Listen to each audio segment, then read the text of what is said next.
Hello, Madison. My name is Nicole. I'm going to be your nurse today. So I want to start with you by talking about what brought you in today. I was in a car accident a little while ago. My boss is having me get reevaluated before I go back to work. Okay, are you in any pain from that car accident? I've been having some headaches. Some headaches. And are they, can you tell me on a scale of 1 to 10, 1 being not so bad and 10 being the worst, where you fall on that scale of how bad the headaches are? About a 4. About a 4, okay. So what is the quality like? It's throbbing. It's throbbing. All right. So is there anything that makes it worse or better? If I have a couple shots, it'll make it better. And usually in the morning, when I wake up, it's at its worst. At its worst in the mornings. So do you sometimes drink beer, wine, or other alcoholic beverages? Liquor, usually. Liquor. And how many times in the past year have you had 4 drinks or more on one occasion? Pretty much every day. Every day. All right. So do you mind taking a few minutes with me to talk about your use of alcohol? Yeah, that's fine. Okay, great. So before we start, can you tell me what a day in your life is like with your schedule and work, and where does the alcohol fit in your life? Well, usually I wake up and I have pretty bad headaches, so I'll take a shot before I leave and then go to work, and I'll be at work late, and before I leave I'll take about another one, and throughout the day I've probably had about 6 shots. I keep it in my work locker and then in our garage at home. Been fighting a lot with my husband, so it just kind of helps with getting through the day. I haven't had much time to do anything else because of working, so I don't really see my friends or hang out that much. Okay. So what I hear you saying is that you have about 6 shots in a day, and it helps you to cope with some of the fighting, some of the stress related to your home life. Yeah. And you keep it pretty readily available at work and at home. Is Yeah. that correct? Okay. So, can you help me understand, for you, what are some of the good things and some of the bad things about alcohol use? Well, it helps with the stress and helps me relax. Work has been tough, and coming home and arguing all the time with my husband, it just helps me unwind and just kind of like a getaway for me.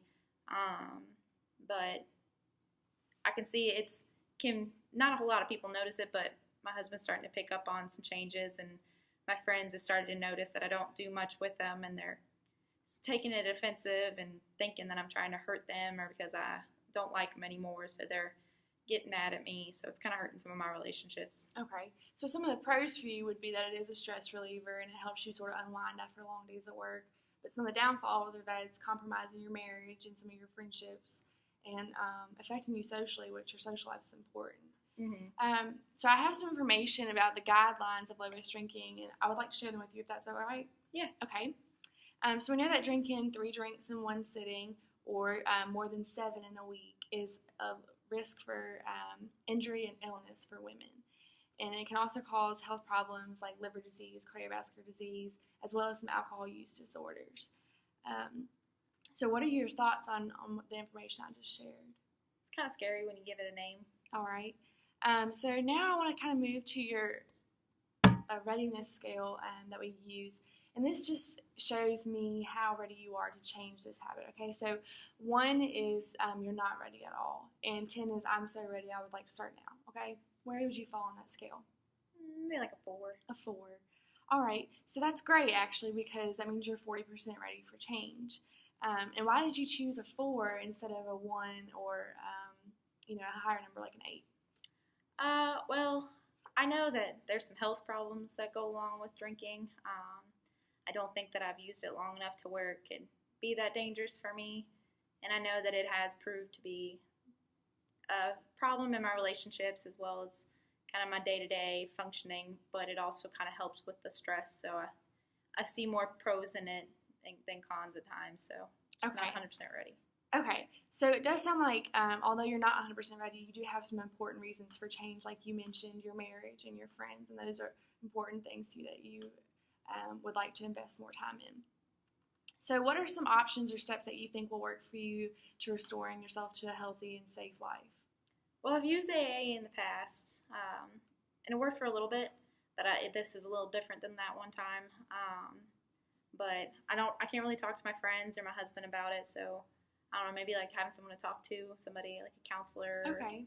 something like that. So what I hear you saying is that a counselor would be a good option, and maybe AA would be a good option too, just for another try to see if it does apply to the situation in your life. So I'd like to identify some of your strengths and some of your support system, because you said that sometimes you can't talk to your husband about what's going on. So can you tell me what resources you do have available? Or first, start by telling me a time in your life when you had a significant struggle like this. You had mentioned one in the past, and how you overcame that. What resources were available to you? Well, I'm a hard worker. I mean, I work 12 hours a day and come home and try to take care of the house. And when I did it the first time, I did it pretty much all on my own. I had some, I guess you could say, friends in the AA program that I could talk to, and they helped give me some pointers. But I mean, I'm pretty tough and I can take it. And I cut pretty much cold turkey the first time, so I'm pretty strong, I think. Okay, so I hear that you did have some support from the AA groups. That maybe would be a good option. I've come up here with an action plan, and these are some of the steps that you mentioned and some of the things that I think would be good for you. With this, like you said, you thought you would like to try counseling, talking to somebody, so I've added that to your action plan, finding a counselor, and I can make some great referrals for you. Also, the AA, I referred you to tonight's meeting here in Roanoke. I think starting that as soon as possible, but just like you said, to get friends and see if it's a good option for this time around. Also, maybe try to remove alcohol from your environment, because if it's not there, you're not as triggered to use it, right? And maybe even work on things with your husband at home, and that can be via marriage counseling or whatever. But maybe that's also a trigger, because you'll have less stress in your home environment. But I'd like for you to keep this action plan just as a reference moving forward that you can refer to. And like I said, there's some referrals on there for you as well, all right? Okay. And I thank you for your time today, and I hope that this was helpful. All right. Thank you.